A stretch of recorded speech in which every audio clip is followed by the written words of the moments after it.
ये मैं हूँ, ये गोपी है और हमारी शादी हो रही है। एक दिन गोपी एक पेड़ के नीचे गोपू का इंतजार कर रही होती है। तभी वहाँ भेलू आता है और कहता है, गोपी तुम यहाँ क्या कर रही हो? तभी वहाँ बूढ़े चाचा आते हैं और कहते हैं, अरे मुझे दूर का ठीक से दिख नहीं रहा। कौन कौन है वहाँ और क्या कर रहे हो तुम लोग? ओ चाचा, ये मैं हूँ, ये गोपी है और यहाँ हमारी बातचीत हो रही है। चलो निकलो यहाँ से, चलो चलो। भेलू का जवाब सुनकर गोपी को बहुत गुस्सा आ जाता है और वो कहती है, भेलू अपने काम से मतलब रखो, और अगर तुम्हें जानना ही है कि मैं यहाँ क्या कर रही हूँ तो मैं बता दूँ कि मैं गोपू का वेट कर रही हूँ। देखो गोपी, मुझे बात घुमा फिरा के करने की तो आदत है नहीं, इसलिए जो कह रहा हूँ ध्यान से सुनो। आज से तुम्हारा गोपू से मिलना जुलना बंद। तुम होते कौन हो ये बताने वाले कि मैं किससे मिलूंगी और किससे नहीं? अभी तक तो नहीं, पर कुछ दिनों के बाद जब हमारी शादी हो जाएगी तो मैं तुम्हारा पति बन जाऊंगा। भेलू की बात सुनकर गोपी शॉक्ड हो जाती है। तभी भेलू गोपी को बताता है कि गोपी के पिताजी ने उसके पिताजी से कुछ पैसे उधार लिए थे जो आज तक नहीं चुकाए। इसलिए अगर अगले महीने तक पूरे पैसे नहीं मिले तो वो अपने बदमाश दोस्तों के साथ आकर गोपी को उठा ले जाएगा और शादी कर लेगा।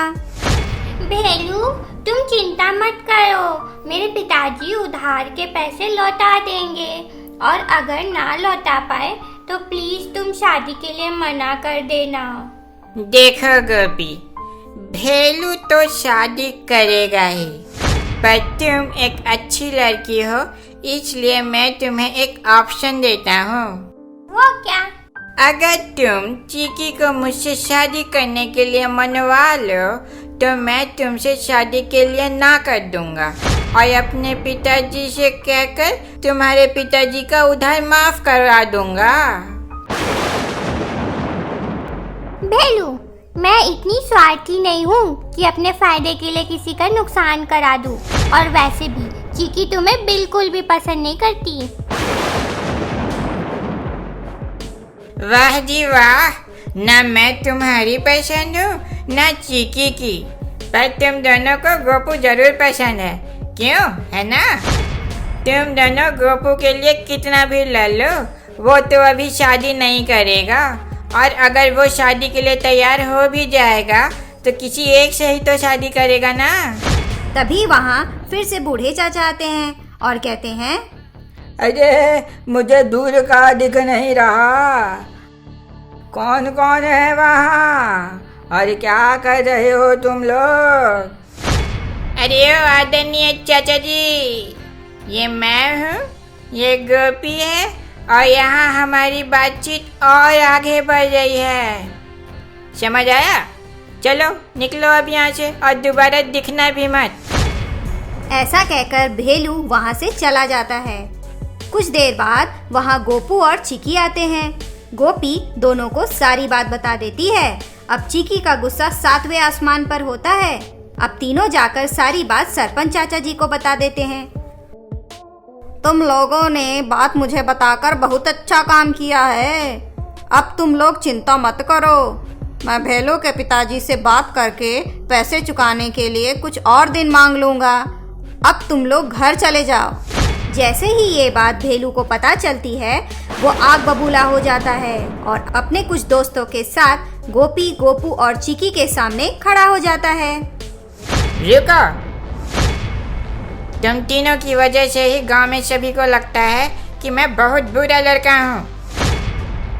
एक छोटी सी बात तुम लोग के पेट में हजम नहीं होती, सीधे जाकर सरपंच चाचा को बता दिया।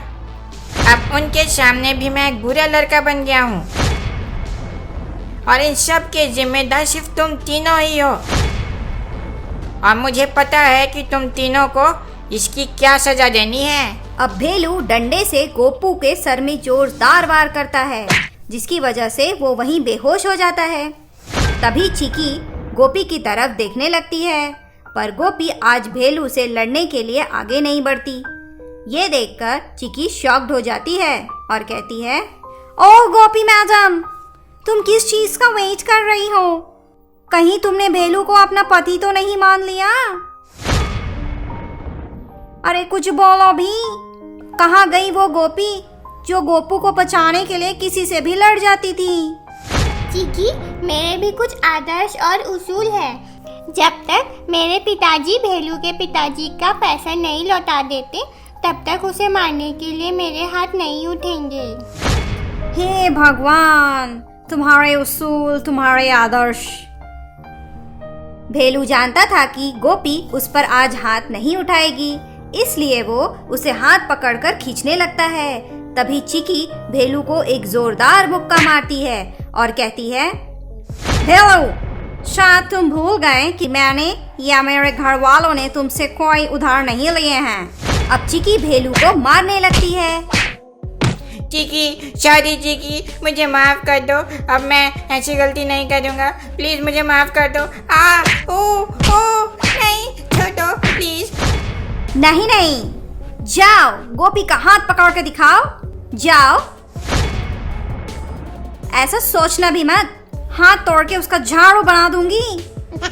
तभी वहाँ बूढ़े चाचा आते हैं और कहते हैं, अरे मुझे दूर का दिख नहीं रहा, कौन कौन है वहाँ और क्या कर रहे हो तुम लोग?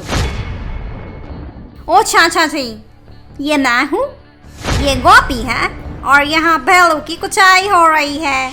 आइए देखिए और एंजॉय कीजिए। अब भेलू किसी तरह जान बचाकर वहाँ से भाग जाता है और थोड़ी देर में गोपू को भी होश आ जाता है। अब गोपी भी पैसा जमा करने के लिए एक समोसे का दुकान खोल लेती है, जिसमें गोपू और चिकी उसकी पूरी मदद करते हैं। और फिर क्या था, गोपू, गोपी और चिकी की कड़ी मेहनत से उनके पास उधार चुकाने से ज्यादा पैसा जमा हो जाते हैं। सरपंच चाचा, ये लीजिए उधार के पैसे, आप इसे भेलू के पिताजी को दे दीजिएगा।